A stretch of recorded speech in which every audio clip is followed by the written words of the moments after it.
Hello, and welcome to another edition of Truth and Rhythm, brought to you by funkinstuff.net.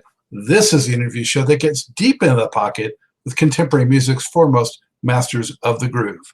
I'm your host, Scott Dr. Goldfine, musicologist and author of Everything is on the One, the First Guide to Funk. If you don't have your copy, get on over to Amazon and pick one up. You'll be so glad you did. It's just chock full of funk, rhythm, goodness, reviews, stories, history. It's all packed in there. Get one for a friend. Makes a great gift. Whether you're watching to our YouTube broadcast or on funkinstuff.net, or listening to the audio podcast version on iTunes or from other leading providers, I thank you so much for your continued interest and support in the program. Speaking of which, if you haven't already done so, subscribe. Subscribe to the Funk and Stuff channel on YouTube. That's where Truth and Rhythm lives, and you'll get the show before anybody else if you subscribe. And you'll also be up to date on everything Truth and Rhythm. Don't miss out. Sign up, subscribe, tell a friend, tell family. Featured in this epic episode is the mysterious Little C Man listed on dozens of P-Funk albums. I'm talking about longtime George Clinton Parliament and Funkadelic publicist, manager, and right-hand man, Archie Ivy. Having developed both his academic skills and activist awareness as a late 1960s UCLA student, Ivy, himself an amateur bass player, became immersed in the soul and funk music scene as a reporter for a Los Angeles-based soul newspaper. After writing about P-Funk, Clinton hired Ivy as a publicist just as the movement was ramping up with the Mothership Connection album and historic tour. He would go on to wear many hats during the next several decades as one of P-Funk's ultimate insiders. Ivy was a mainstay through landmark Parliament and Funkadelic releases like Funkentelechy versus the Placebo Syndrome, The Motor Booty Affair, One Nation Under a Groove, and Uncle Jam's Army, as well as Clinton's solo career that included Atomic Dog, to the P-Funk All-Stars run of the 1990s and later works, as well as countless funk mob offshoots. In a special four-part Truth and Rhythm series, Ivy takes you into Clinton and his cohort's inner circle for scores of unforgettable studio, stage, behind-the-scenes, and music business stories. So, here's your Ivy League education on all things P. I'm delighted to welcome to the Truth and Rhythm Mothership a man who hitched his ride to the original Mothership. I'm speaking of the Parliament Funkadelic Mothership of P-Funk's 1970s heyday, and a man who served as a personal assistant, manager, and right-hand man for Dr. Funkenstein himself, George Clinton. I'm speaking of Mr. Archie Ivy. Archie, welcome to the show. How are you today? Hey, Scott, I'm doing well. Thank you for having me. So glad to have you. And Thanks for persevering with our technical challenges. I appreciate it. No problem. Yeah. Sometimes you got to do it to get over. You know, that's the way it is. Yep. Yeah. So where are you coming to us from today? I'm in Tallahassee. It was about almost 20 years now. George called me up one day and said, "Hey, I'm getting out of Detroit and I want to go down to Florida and I want to open my studio there. And would you come down for 30 days or so and help me set that up?" I said, "Okay, 30 days, no problem." I'm born and raised in Los Angeles, Laker fan, Dodger blue, all of that, and so I came, and like I said, that was in 2000. I came down here. Golf was great. Fishing was great. The pace of life was great. And it just grew on me. So I've been here ever since. A little more humid, but I guess if you can deal with that, you're all good. Yeah. Yeah, no problem. Yeah. Because like Detroit winters. Okay. Like you, I'm also from Southern Cal, born and raised. So, and now I'm in the Charlotte area. So I've had to adjust to that too. Okay. Yeah. So Archie, Where are you from originally? You're from Los Angeles originally? Well, technically it's Compton. I live right on the borderline of Compton, Los Angeles. I got used to saying Los Angeles because that was before NWA and everybody put Compton on the map. But I was right there at Central and El Segundo. I went to Centennial High School, which also graduated Dr. Dre, Kendrick Lamar, and a few other sports legends. But yeah, those are my stomping grounds. All right, well, I'm right with you. I got the Lakers hat on, representing, Yeah. and I Okay. went to Santa Monica High School. Okay. Yeah. Yeah. We actually had a couple of football contests then. I'm sure you're from a different era. I graduated all the way back in 1968. Yeah. Yeah. I'm a little bit later, but I do remember some of those games when I went, and also I too went to UCLA. So Okay. Yeah. yeah, A lot in common. yeah. So tell us, when you're growing up, what your interests were, how you sort of gravitated towards media, and tell us about your life before Soul magazine. Well, interesting. I've never had anybody ask me what my interests were in those days. Um, I was an only child, so I was interested in a lot of things. My main interest probably was baseball, and right on the heels of that was basketball. All of my friends and buddies liked football, but I'd always thought that was a crazy sport. And so I was really into that. But in that area was a hotbed for talent. And so I was not even among when you have the pickup games, I was nowhere near among the first people who were chosen to play. Uh, I started taking music lessons. My mother always wanted me to play piano, so she started me off with piano lessons. I hated practicing. And I went through um, saxophone, then tried guitar, and then tried flute, and finally found the bass. And I started playing bass. Now, coming out of that area in that era, there was a big push to get what they call disadvantaged or underprivileged or people from that era. That was right on the heels of the riots of the 60s. And so there was the push to go to college and to do, collegiate type things. So when I was a top student, when I went to UCLA, I actually majored in engineering, but I always loved the DJs on, it was a jazz station. I can't remember the name of it, 102.3, but it was, and I always used to love that. I used to go and hang out with them as not an intern, but I used to watch what they do. And when I went to UCLA, found engineering to be extremely boring. And there was all kind of other stuff going on, including sex, drugs, you name revolutionary things. We had shootings on campus between the US organization, which I was a part of, and the Panther organization.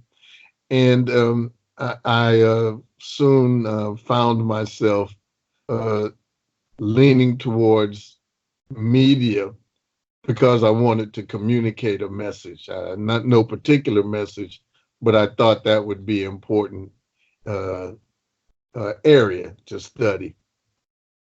And should I just go on and tell you the whole thing? What from there, I got hired out as internships to work at what's now Fox. It used to be called Metro Media, and I worked on shows like This Is Your Life and Truth or Consequences, um, Bowling for Dollars. But the most one that happened right then, the one I was interested in the most, was this production out of Chicago was going national, and they used our studios there to do the recording, and it was Soul Train. So I was like since I was one of the few minority people in the bottom rung there at Metro Media. I got assigned to work on Soul Train, and that is what took me towards getting me to interact with the musical artists. And through those contexts, I found my way to Regina Jones at Soul newspaper there. And I had no idea or interest really in being a journalist, but I found out you could go to concerts free and get records free if you wrote reviews. So that's what I started out doing, reviews. And then it was a movement. So I skipped a lot of stuff, just cutting to the highlights, but I think that gives you a background of how I got drawn into the industry. Yeah, thanks for that, Archie. So you had the sports and the media and the music interest. I tell you, it sounds so similar to me. I mean, those are like my big interest. And at UCLA, I took kinesiology, and that kind of weeded me out. Yeah. So then I ended up going for radio, television, film, kind of similar. But you weren't on the air at KLA also, were you? no. Okay. No, that was the local station there. I was on there for 2 years, 2.5 years. The UCLA station, yeah. No, I interned at the Cal State North. I transferred to Cal State Northridge, Okay. and I did the radio there. Yeah. All right. Yeah. Yeah. Similar paths. Yeah. So you got into Soul newspaper, and I had Regina Jones on recently, and she was just fantastic. Really enjoyed her. That publication was just always a favorite of mine because it was one of the only ones that had those artists so prominently featured, you know? Yeah. Yeah. Mm-hmm. So what years were you with that publication? Ooh, that's somewhere in the early 70s. I can't pinpoint it any earlier than that. I don't think it was 69. I think it wasn't until 70, maybe 71. Somewhere right around in there. And did that get you to meet George Clinton? Is that how that hookup happened? Or? Well, yeah. There was a couple of parallel tracks. I had a cousin. We used to call him Rasputin because he was like a mad monk. He was a crazy guy, but he knew Eddie Hazel, and so I was whenever Eddie would hang out in Los Angeles, they both were they were dating cousins, and so the ladies lived together, and so Reggie Raz got to know Eddie. So I was acquainted to the music and to the greatness of that music by that association.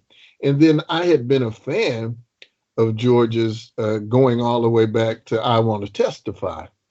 And then then this song, I Bet You, came out. And that was by a different group, Funkadelic, but it was something about that too. And I didn't know it was the same group at the time. So in and through the assignments, one of them came up to it was to interview this comedian. He was called an environment medium. His name was James Wesley Jackson, who used to do the opening for Funkadelic shows. And I had the assignment to do an interview and a feature on him, which took me to this place called Mavericks Flats on Crenshaw Boulevard, and that's where George and the group were playing. And then so I interviewed James, and he invited me to come to the show. And I had no idea what that was. I don't even think I left with an idea of it. Was just something I had never experienced before. And so from that, every time I got an opportunity from an editor or something, they said, I need 500 words. One of my articles dropped out or didn't come through. Can you give me 500 words? And I said, sure. And I'd write things about George and P-Funk. And I didn't know George was keeping track of that. So by this time, I had begun to hang out at the studio because they were recording. I think it was up for the Downstroke album. And must have been Up for the Downstroke, and it was the Standing on the Verge. I think those are the albums being recorded there. So I went down to the studio, and George asked me one day. He said, "All right, that's it, yeah." He asked me. He said, "Man, I'll tell you a story about that one. Just a quick aside. I also knew Sly and was following him around and doing stuff like that. And I told George, I said, Stand on the Verge would have been a hit, but it fluctuates a little bit in the rhythm, like the nerve of me. I'm a kid, I'm telling him that. But I was telling him from a standpoint, I said, a club dancer, always hanging out at the dance clubs and saying, that's a problem when you're dancing. The beat has to be consistent. So I turned him on to this device. It was called the Rhythm King, which George called the man in the box. And the first time he used it was on that album. It was called Presence of a Brain track. So that's just an aside. So anyhow, we were there one night, and we're talking, and he says, I want to share something with you. And he started telling me this vision that he had about this funk opera, and about how he wanted to do something that would be different, that not just Black artists, but it would even be different than the white artists would be doing. And he gave me the whole concept of the Mothership Connection. And at the end of that, he said, in order for it to work, though, I'm going to have to define it before the press defines it. I want to make sure that we put our own definition on it. So he said, I want you to come aboard and be my publicist. And so I told him, I said, okay, let me think about that. And about 10 seconds later, I said, yes, right. Yeah. And that's how we started. I started working right on the Chocolate City. And even though he was releasing Chocolate City, a concept album, we were beginning to forge the concepts. Yes, that's right. We were beginning to forge the concept of Mothership Connection. So was that face to face, Archie? That I'm sorry? Was that face to face that he asked you, or over the phone? Oh no, it's face to face. Yeah, we were right in the studio, and yeah, both of us were still lucid, able to see each other. So it was face to face. Yeah, yeah. And I say that because it was there were George, I think, had a phrase at one point. He called them trendy chemical substances that would impair your judgment, or at least your reaction time sometimes. So there was plenty of that going on in the world of P-Funk and in the industry in general. I mean, we're not alone. And that was one thing that I was, at the same time, I had just come back from on assignment for Soul, come back from this place called Caribou Ranch in Colorado. And it was, I think it was That's the Way of the World. Earth, Wind & Fire invited me up there to do this piece on them. And I was up there, and it was a beautiful, serene place. And I was staying in the big house with Maurice, and there were little cabins where all the other guys were staying. And, everybody sat down, they had meals together. And it was just, real nice and friendly, Earth, Wind & Fire style. And so I would have to go out on a horseback riding with some of the other co-workers there, and we would ride our horses. We're out in the wilderness, ride the horses out there in order to smoke a joint, so as not to how would you say that? Not to be against the wishes of the client there. So and now it's legal there. Yeah, now it's legal there, right? But I was taking pictures, all of the pictures there, and I had run out of film. And so I went to the kitchen, the main house one day, where they served and cooked all the meals. And I said, when are you guys going back into town? I need to get some more film. And they said, oh, you're lucky. We're going in today. We have to get some more hamburger meat. I said, hamburger meat? Like, who eats meat? And they said, all the guys every night after, around midnight, they call up and order hamburgers, right? So I was thinking, here they are, they have this public facade of being vegetarians.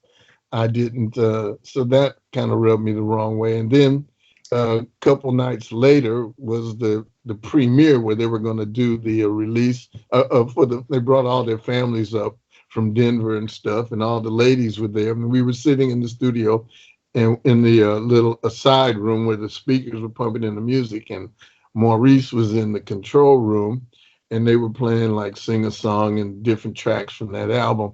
And one of the wives gets up and she says, okay, so who's got the drugs? And all the guys started going, shh, they got all uncomfortable and stuff because, the writer was in the room, right? I never told that story, but soon thereafter,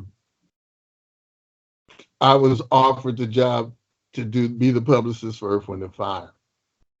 And even when I wrote that story, I didn't write about those things because, it was no big deal. I just thought this was cool. I wasn't trying to do any exposés or anything, change anybody's reality, but I thought it was, wow, here these guys are being all mystical and everything else, and their reality is contrary to what they're representing. Meanwhile, as George, on the other hand, I would show up at the studio to him and he'd look at me and say, what you got? So when I had the opportunity to work for George versus Earth, Wind and Fire, I remember explaining that to my mother, and she gave me this look. Now, I'm an only child, so she always let me follow the path that I wanted to. But she thought it was the greatest offer in the world was to work with Earth, Wind and Fire. And I thought the greatest offer in the world was to work with George and P-Funk. And she eventually came around because when we landed the Mothership at the LA Coliseum, she had the special place in the press box, and she sat next to Lou Gossett. So she figured maybe we are doing something okay. So well, that was a win-win, though. You couldn't go wrong really with either of those. Well, yes and no. I mean, look, I came out through the 60s and it was Black Power, Revolution, Truth. It was about speak truth to power and stuff.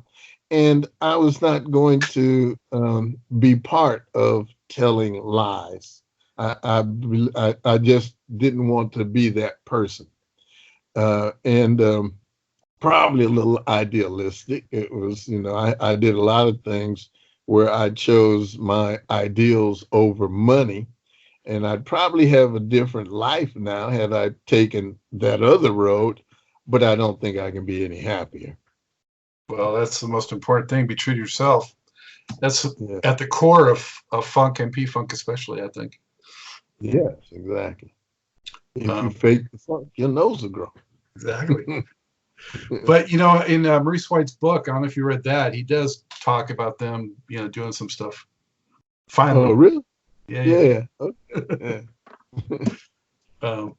So it's 1975. You're like in your mid-20s, and suddenly you're thrust into the middle of the incredible, about to explode funk empire. Yes. Yeah. Yeah, that was, you say thrust in, that's, when I came on as publicist, I actually worked, I had an office in the space of, it was called Ron Strassner Associates, Charlie Basilini and Ron Strassner. And George had known both of them from Detroit, his Detroit days. They were promotion men and management back in those days. And George really liked Charlie. And we remain friends today. I think Ron has passed on, but Charlie's really, really good guy. But they were doing some things that were a little suspect in terms of how they were taking advantage, as managers do, where they were using the cash flow of what George was bringing in to enrich their lives, even though it wasn't like they were stealing, but they were getting things based upon their association and connection with the cash flow that they had coming in. By holding deposits, they had great relationships with the banks. So they were able to, get, it would just show up in their accounts. They were able to get mortgages on fancy Hollywood Hills places. Everybody around there drove fancy cars except for me and Tom Vickers. Tom Vickers eventually came in when it started going really pop. I was telling Georgia we need somebody with more contacts and stuff, and Tom had done a bunch of stories for us for Rolling Stones and various publications, and we brought him in to handle that when the touring happened, because right before, right during the first tour of Mothership, George left Ron Strassner Associates. It was about 4 months before he made the move. He told me to start paying attention to everything going on in the office. And I thought he just wanted me to be like a spy or something. I had no idea in the chair of being his manager or his representative. So yeah, at about 25 or 26, I was heading the operation of one of the biggest acts in the industry, not just in Black, but definitely one of the key top Black acts. And we were in the top 10 grossing acts in all things, because we were playing arenas and stadiums with the Mothership tour. And I had Tom Vickers was on the show, and I was really curious how your roles kind of differed during that time. Yeah. And is that a question? I'm sorry.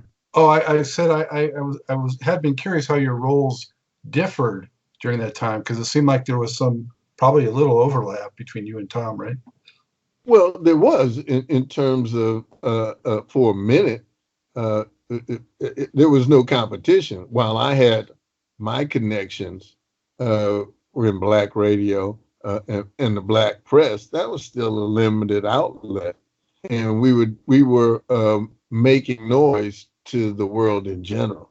And Tom was essential in getting the world in general out there. Funny thing though, those old Mothership tours, this was at a time when the industry was very segregated in terms of concerts. You didn't have, white people just didn't attend, even though we were in the same buildings. We were playing like the Forum in Los Angeles, or the Coliseum in Oakland, or the Coliseum in Los Angeles. We were playing the big venues, but it was still predominantly all Black audiences. Very few white people would venture into that. It was, yeah, right. There were more than enough, but very few of them that can claim, because basically the Mothership being what Rolling Stone at what point said, if there was one moment to define rock and roll to someone who didn't know anything about it, that moment would be the landing of the Mothership. And I forget which article or what writer wrote that, but I thought that was a great quote, because, I thought that was a great quote because it was truly what it is. When Glenn Goins would bring the ship in, there was nothing that compared to that. Glenn was, it was amazing, and the emotion and the energy. And when the little ship would come from the back of the auditorium and people looked up, they would have been okay with if that had been anything. And the people that were down on the floor level and stuff, and you could see how they would see it, and they would start looking back, and they would see this, and they would start screaming. And it was so loud, you didn't think it could go any louder. But then when the lights would light up and the smoke would come down from under the hat or behind the flag at one tour, and that real Mothership came down, it was an unbelievable moment. The place just rocked. You would feel the vibration, and people were in tears. People were in tears of joy. People were going crazy. People were slapping each other's thighs. I mean, it was an incredible experience. Anybody who's seen it will tell you the same thing. Yeah, I mean, you talk about goosebumps. Yeah, exactly. Yeah. So you were in the studio, though, for some or all of the recording of Mothership Connection? Oh, yeah, most of those were Mothership Connection. Most of the stuff, especially not sometimes. I didn't go there all the time, but sometimes. But I was definitely around for all of the mixing sessions. I kind of like not wanted to hear the stuff until it was how it was going to be presented, because I found that you started liking it the way you first hear it. And when George would add other stuff to it, mix one part out, and I thought, well, man, that was my favorite part. But like it's kind of like his thing. I'm not going to tell him, hey George, you blew that mix. But I think he appreciated the things that I had to say, or at least I appreciated things I had to say. I remember when he was doing More Bounce for the Ounce and with Roger, Troutman, and Zapp, and Roger did not want that song at all. It was actually an intro piece. It was like a 4-bar intro that I think was to another song. I can't remember the name of it. And George took it and he looped it so that it just became this endless like thing, a dirge almost. And it was just, more bounce to chink, chink, chink, chink to the ounce. And Roger thought it was boring. And some of the artists that were doing the album covers, they thought it was boring, and everybody had a critique. And I always dealt with stuff from how I was. I was a dancer. I started hanging out in clubs at about 18, and I would always go to the club. So I was able to actually identify hit records like when I would hear it, just by knowing how they worked on the dance floor. And so I knew that that song would work on the dance floor. And I told him that because he went ahead with it and made it, and it became the hit that it was. Another similar thing was, and I can't take credit for it, 'cause I'm sure you can figure it out. Was first, there was no front running drums. They were just that part of that track is reversed, right? And which gives it that incredible compressing sound. It was like that. Okay, I don't know how this takes out on your Skype sound. And I told him, man, put a backbeat on that and it's a smash. Okay. So I'll take bows on all those things. That's very cool. Again, to have that input, man, on all-time classics, all-time greats. Yeah. Oh, I got more. I can tell you more. And these are things that I don't like touting my own horn. But I also was responsible for one of the first 12-inch productions. When 12 inches came about, there was we needed to have extended versions for the clubs, right? And George would let me do two things because I was learning from him in the studio about doing the mixes, but he would let me do the edits. He would let me do the edits for the radio versions. He felt it'd be tedious and also something, he couldn't snip out parts because he loved the whole thing, right? But in those days, you had to get it down to near 3 minutes. So if it was really a good song, you could get it to 3:15, maybe 3:25, 3:30. You were really stretching it. So I had to do edits on songs. But then the reverse thing happened. In the clubs, they wanted longer mixes. And I remember this guy, his name was Roger Dollarhide. I met him through Sly. He was actually Sly's engineer. And I used to go in the studio with him, Paramount Studios there off Santa Monica. And we would do these extended versions. And when we first did One Nation Under Groove, the whole song was like 4 minutes. And we had to stretch it to get to, I think it was 8 or 10 minutes on the extended version. And nowadays, the remix is a whole industry in that. But we did it with that. We did it with Knee Deep. We did Flashlight. We gave these extended versions of these songs. Yes. So, and that was a lot of fun. Okay, that was like playing producer. Now, eventually, that became a paying gig in the industry, where people actually got paid to do extended remixes. But at this time, we were just addressing the needs of the community and of the industry, of the people who were buying, the marketplace. It was the needs of the marketplace, and that was some of the things that we used to do that were so much fun, was because we were in tune with the marketplace.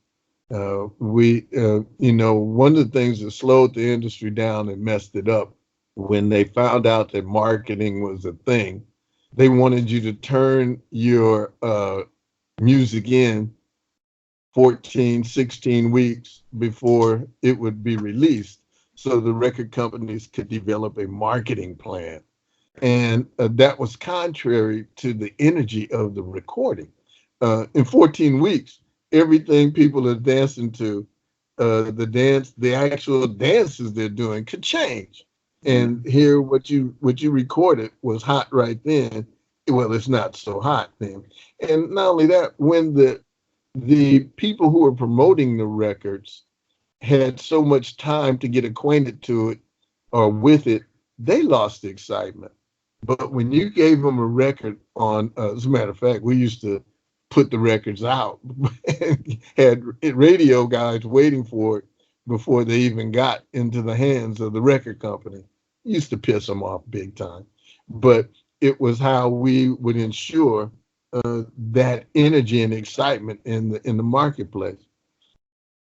We had it down to a science. We would release singles right around the time of, there was this guy named Jack the Rapper who was a DJ, and he had this industry tip sheet published out of Atlanta. And he had his convention in August, and we would always coincide releases to debut there when all the DJs were in one place. And I remember when more Bounce came out, one of our promotion guys, Ramon Spruill, his gig was all day. He just stayed in the elevator to the hotel and played that on his boombox.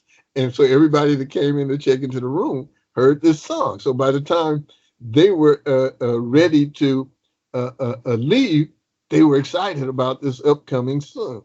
I remember one while we were doing that Stevie Wonder gets on the elevator, and his head would always go around like that. And that song was playing, and Stevie was just bouncing to it and roll it. And he just said, like, into the air, I guess to whoever he was talking to, he said, "That there's George Clinton, isn't it? That's there's George Clinton." And we said, "Yeah, this is New Group Zach." He said, "Yeah, George gonna be funky." And that was, so we would have our releases around that time in August, so that by mid-October, they would top the charts. And then that would drive the November purchases in the marketplace back when there were record stores, so they could have them to display through the holiday season. And it would work. If a lot of people don't know it, they realize and see when George's singles, big singles, were hits. That's when it was, because we timed it accordingly. Huh. Wow. Well, that One Nation Under a Groove, I mean, that was one of my all-time favorite songs. And the 12-inch of that is one of my all-time favorite 12 inches.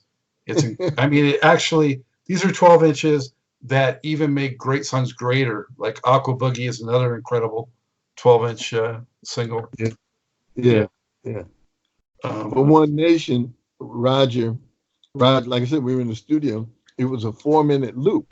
So he had to figure out how to stretch it. So he had me sit about on the other side of the room with a pencil, which I had to hold in place, and ran the tape around this pencil and back around through the machine so he could re-record it to get it to be 8 to 10 minutes long. So we made a loop out of it, and it kept circulating like that. It was a lot of fun. He was a creative guy. He's passed on now. That's high tech right there. Yeah. Very high tech. Archie, I want to ask you about some of the P-Funk characters that we all know and love. What was it like being so close to George, and what in your mind makes George so special and maybe a genius? Well, I think he is a genius, especially in at what he does, and it's his natural instincts. Okay. One time he would tell me when he would want to do something, and I would ask him, I said, "George, did you figure that out, or is this your gut feeling?" He said, "Oh man, no, I figured it out." He said, "Why do you ask?" I said, "Because I'll follow your gut feeling anywhere, but people don't give you honest information."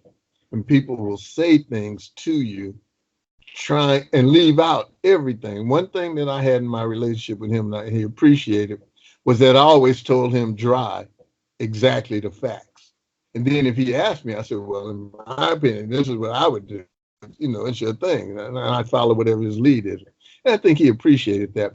But what made him special is he took input from all kinds of people, and everybody's input was valid. And when it comes to the characters and those kind of things, first of all, he's extremely intelligent, and he read a lot. A lot of people don't know that. He was always reading. And so he would read controversial, conspiratorial books, or just books on, like, he was on in the airport at Dallas Fort Worth, and they had this tram that circulates the whole airport. And he got on the tram, and there was a book, I forget the name of it, but it was about cloning. And he read that book, and that's how he came up with the concept of the clones of Dr. Funkenstein. And so he was into science as well as science fiction, yeah. And that's how those things became elements. He wasn't afraid to mix, and now they have a phrase for it. They call it Afrofuturism and stuff. And he was just doing things that he thought would be interesting juxtapositions, the same way they do in movies. One of the classic conditions for a movie is called a fish out of water scenario. And you take somebody and put them in circumstances that they're not used to. So, and you get what was I can't think of the Eddie Murphy movie where he was a rich guy or something. They put Trading him in, Places. Trading Places, right? Yeah, yeah. Trading Places, yeah. That's a fish out of water story. And that's what, when they were having all the science fiction and stuff like that, the basis of the funk opera. Well, what if aliens came down and they weren't here to eat us, they weren't here to steal our planet, and they just wanted us to party? Okay, that was an interesting thing. And so I remember Neil Bogart asked him, what do you mean? What do you mean by that? And he said, okay, you know how you see pimps with Cadillacs? Think of something that outrageous, but with a spaceship. And of course, Neil took it a little too literally. We had to go back and forth because he wanted, Neil Bogart, president of Casablanca Records. And he said, George, I think the name of that album should be Landing in the Ghetto. And George and I looked at each other and we said, like, no, Neil, you don't get it. And we explained to him the whole thing. And what made him brilliant was that even if he didn't get it, he listened. And then he would immediately leave our conversation, get on the phone with his promotion men, and tell them what they had to do to promote it. And he was a master promotion guy. Kiss, Donna Summers, Village People. A lot of people don't know, but he was behind the whole bubblegum music movement.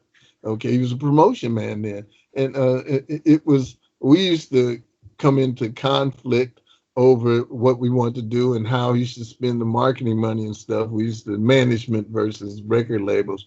But, sometimes they say you don't miss something until it's gone. When we were at other places, not under his leadership and his ability to let us run with it, we really could appreciate what he did much, much more than.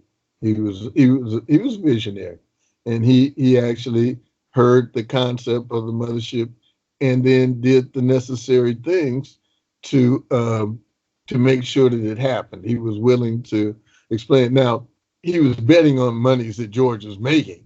So it wasn't like not much of a stretch. But we had to go to this place called First Los Angeles Bank.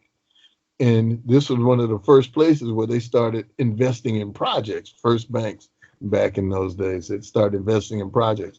And they decided to invest based upon the royalties and blah, blah, blah. However they structured that actually enabled us to go to a Broadway a designer, Jules Verne, and have him design the stage.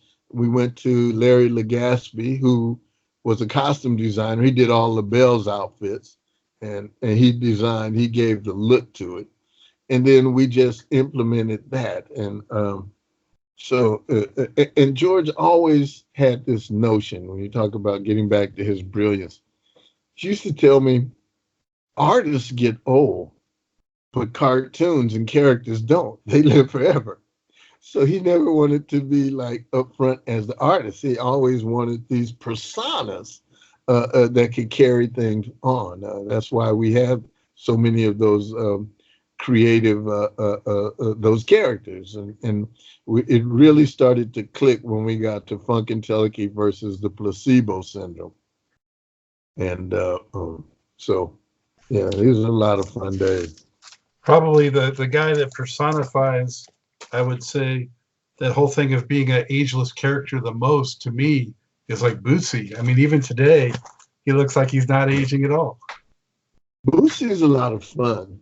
Um, I remember when Bootsy, I don't know how he got his name. He was always called Bootsy when I first met him. But the persona, that character, I remember after we did the first album, Stretching Out in a Rubber Band, which was that's what made me really stop playing the bass. Because like Bootsy was like, he's the most rhythmic. I mean, I mean, he was just phenomenal, and the bass players George had around him, like Skeet and even Boogie and all of those guys. It was like I judged myself by them as opposed to some of the other people, like a Verdine White or some other people who I could play everything they were playing, and so I never gave them credit, undeservedly. So I was too highly critical. I didn't realize that at that time that the guys in Funkadelic were in rare air when it comes to their musicianship. Bernie Worrell, the ultimate genius and the mastermind. I mean, there's never, I can't say anybody on the planet quite like him, the way he can blend all sorts of music just as he hears things like that, or he heard things passed on, God bless him. Maybe Stevie Wonder, but it's the same but different. But yeah, and then you had Eddie Hazel and Mike Hampton, and like I said, Bootsy and Skeet. I mean, these are just phenomenal musicians, and they were allowed to make music, not just a lot of people, they write songs first and they come up and they hum something, then have the musicians do the chord patterns to what they're humming.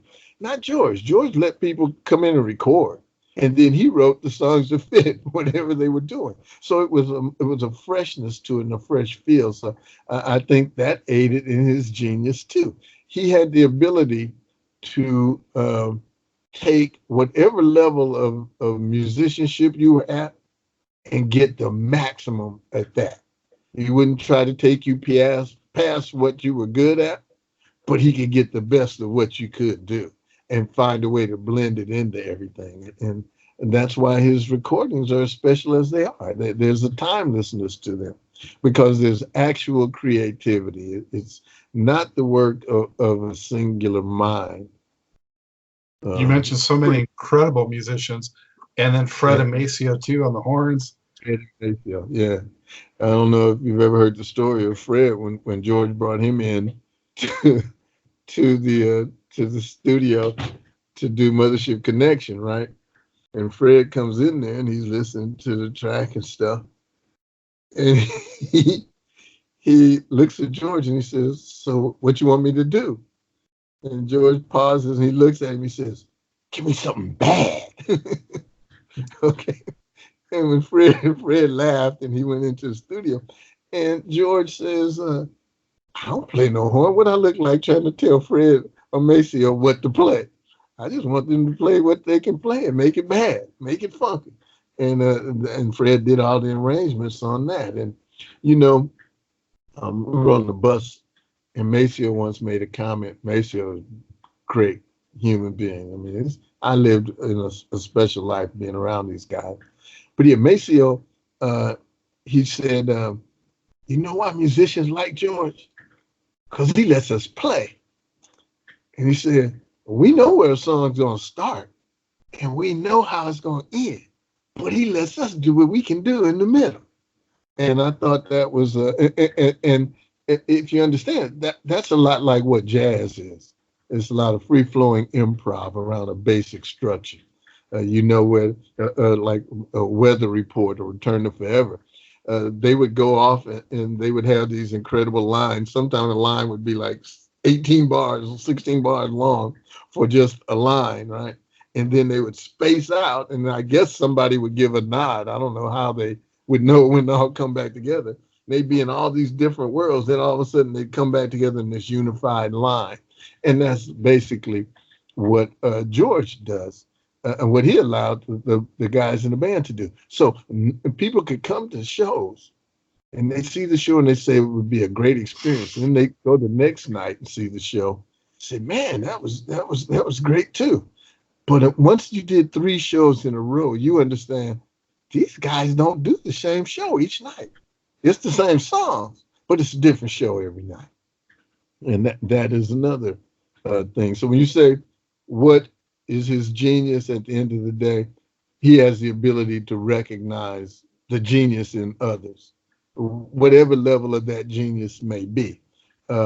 He recognized my ability to do what I was able to provide for him at a time when it was an industry no-no to have a 26-year-old kid out of Compton managing a major artist.